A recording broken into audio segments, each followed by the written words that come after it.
ወርቅነህ የተባሉ እና እንዲሁም በሳቸው ግሩፕ ውስጥ 9 ሰዎች ያሉበት ግሩፕ በአውሰይድ ወንዝ ዳር ባህር ውስጥ ታርደው የተጣሉበት ሁኔታ ነበረ በኦነግ ኃይሎች። ቀጣይ ደግሞ በዳሮ ለቡ ወረዳ ውስጥ በዳሮ አቦና አካባቢ ከሚጨታ ከተማ አለፍ ብሎ የሚትጋይ ቀበሌ ውስጥ እንዲሁ 11 አቶ ጌታቸው የሚባሉ ከነቤተሰባቸው 11 ቤተሰብ ትጥቅና ስንቅ ታቀብላለህ ታመላልሳለህ ለ40 ጉጉ ነፍጠኞች ተብለው የታረዱ አሉ።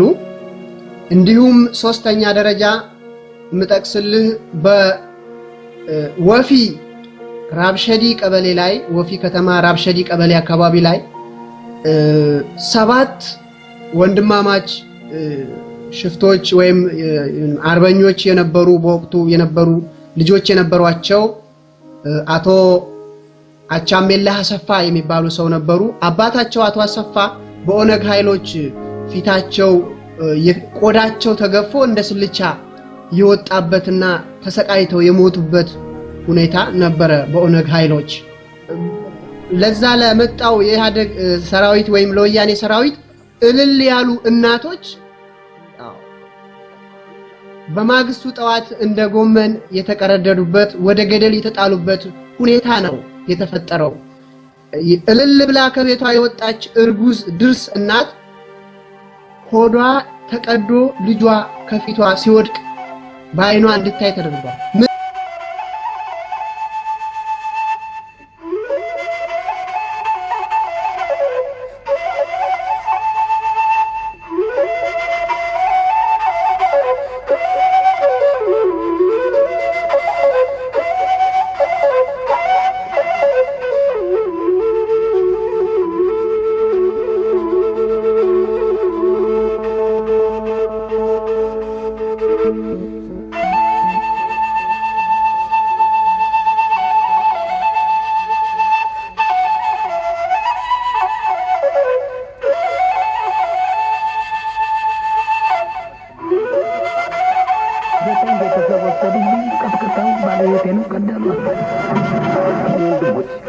ገደሉብኝ 34 ዓመት አብረን ያለነው እስኪ ለንብረቴ ያላነቀስኩ ወሰዱ እና ስለዚህ ቀኔ ልብስሜንም አልገልጥም።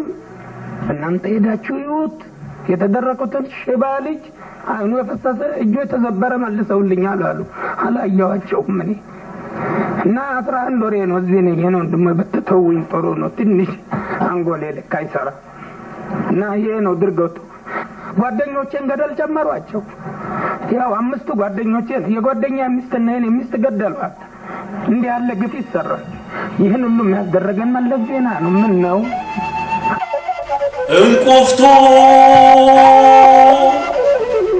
እንቁፍቱ ምን አፍሽን ለበሞ ተናገሪ ፈንዳ ስንቱን እንደቀረቀሽ ከጨለማሽ ገብረ ማርያም ባጠፋው ለማርያም ጌቶን ባጠፋው አብርሃም ጣናሉ በገደለ በቀለ ቀልቤሳ በጨፈጨፈ አውዲሳ ጠንክር ባጋደመ ደምድር የሚጠየቅባት ኢትዮጵያ ምድር እንቁፍቱ ምን አፍሽን ለበሞ አውጪ ተናገሪ ስንቱን እንደቀረቀሽ ለዓለም መስከሪ አንተ የጠያቂ እንቁፍቱ ያል ደጋግማ ትጣራ እኔ ምን አገባኝ በገዢዎች ስራ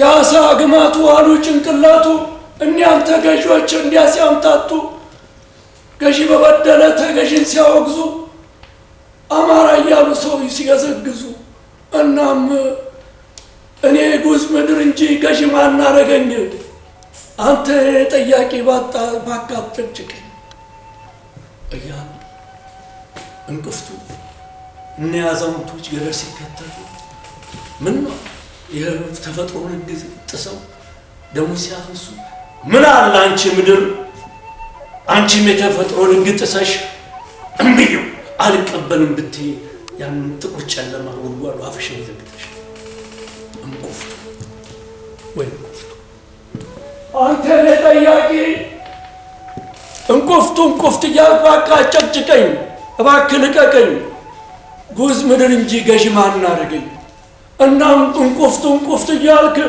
ይብቃ አትጣራ እኔ ምን አገባኝ በገዦች ስራ።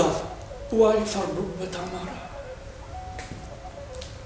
እጁ ሞጫ አውጥቶ እግሩ ተሸርሽሮ የግፍ የመከራን እየገፋ ኑሮ ለኢትዮጵያ እናቱ አጥንቱን ከስክሶ ስጋውን ከምድሯ በደሙ ለጉሶ ለአንድነቷ ክብር ለሕዝቦቿ ፍቅር ጠላቱን ተጋፍጦ ሕይወት በገበረ ፈርዶበት አማራ ፍዳውን ይበላል እየተወገረ ፈርዶበት አማራ እረ ሀገር ያለ እረ ወገን ያለ ከታች እስከ ላይ ሰው በሰው ሲሸለት ዝም ይባላል። አይሁንም በሉልኝ በፍጹም እምቢኝን እንጥራ መከራው ግፍ ይቁም።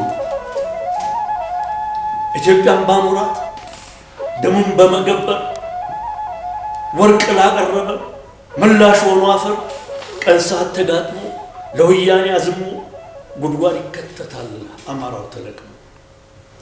ዘሩም አገሩ ናት አገሩም ናት ክብሩ ለሰንደቅ ዓላማ መሞቱም መኖሩ ባላልደራደር ኢትዮጵያን ለባድ ይጋዛል አማራው ይወቃል እያለ ፍርድ።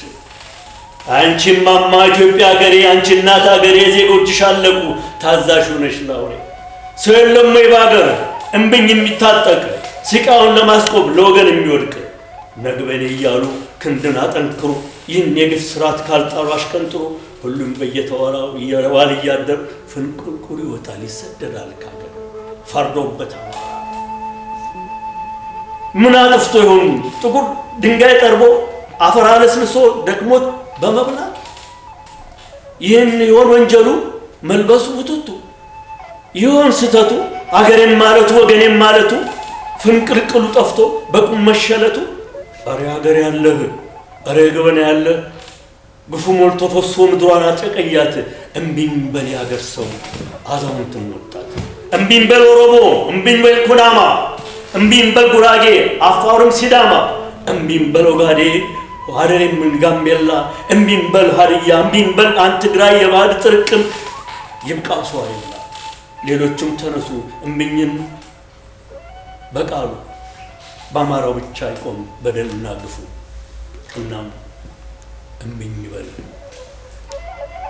ሀገር አለኝ አትል ወያኔ የሚሉት ፋሽስት ነግሶበታል።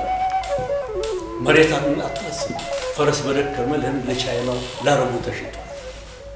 ሃይማኖቴን አትል የካድሬ ስብስብ ከላይ ቁጭ ብሎበታል። ስግብግብ ዲያስፖራው ሁለቱን በሶስቱ ፎቁን አስቀምጦበታል። እናም መኖር ግድ እያለ በስሙኒው ውሻ አንተ ሰው ሳትሆን በነገሰ ውሻ እስከ መቼ ድረስ ትገዛ አንተ ሰው በቃኝ በላበሽ። ዓለም መጽሐፍ ነው አንተም ጭቃ ቀለም ከእምቢት ያለ ለሚያዋጣ የለም። ወዲህ ሲሉ ወዲያ ሲሉ ወዲህ ብለህ ካልጣልካቸው እኒህ ወያኔዎች በዱርዱም ያርጓል ነፍሰ በላ ናቸው። ልብህ ራስ ዳሽም አካለ ባቄላ አሽቆ ሳይወጡ አስከትሎ ክላ። እናም በቃኝ በል አበሻ ልቧ በጠዋርካ መሳሪ ጋብዛል። ጥጋበኛ ዱቄት ከንፋስ ይጣላል። ችኩላ ደንጓሬ ሳይበሉት ወዳማል። የዘንድሮም ፍቅር ሳይጀምሩት ያልቃል። እናም ያበደም አበሻ ወያኔን ያፈጥራል። እናም በቃኝ በል አበሻ በቃኝ በል አበሻ በቃኝ በል አበሻ።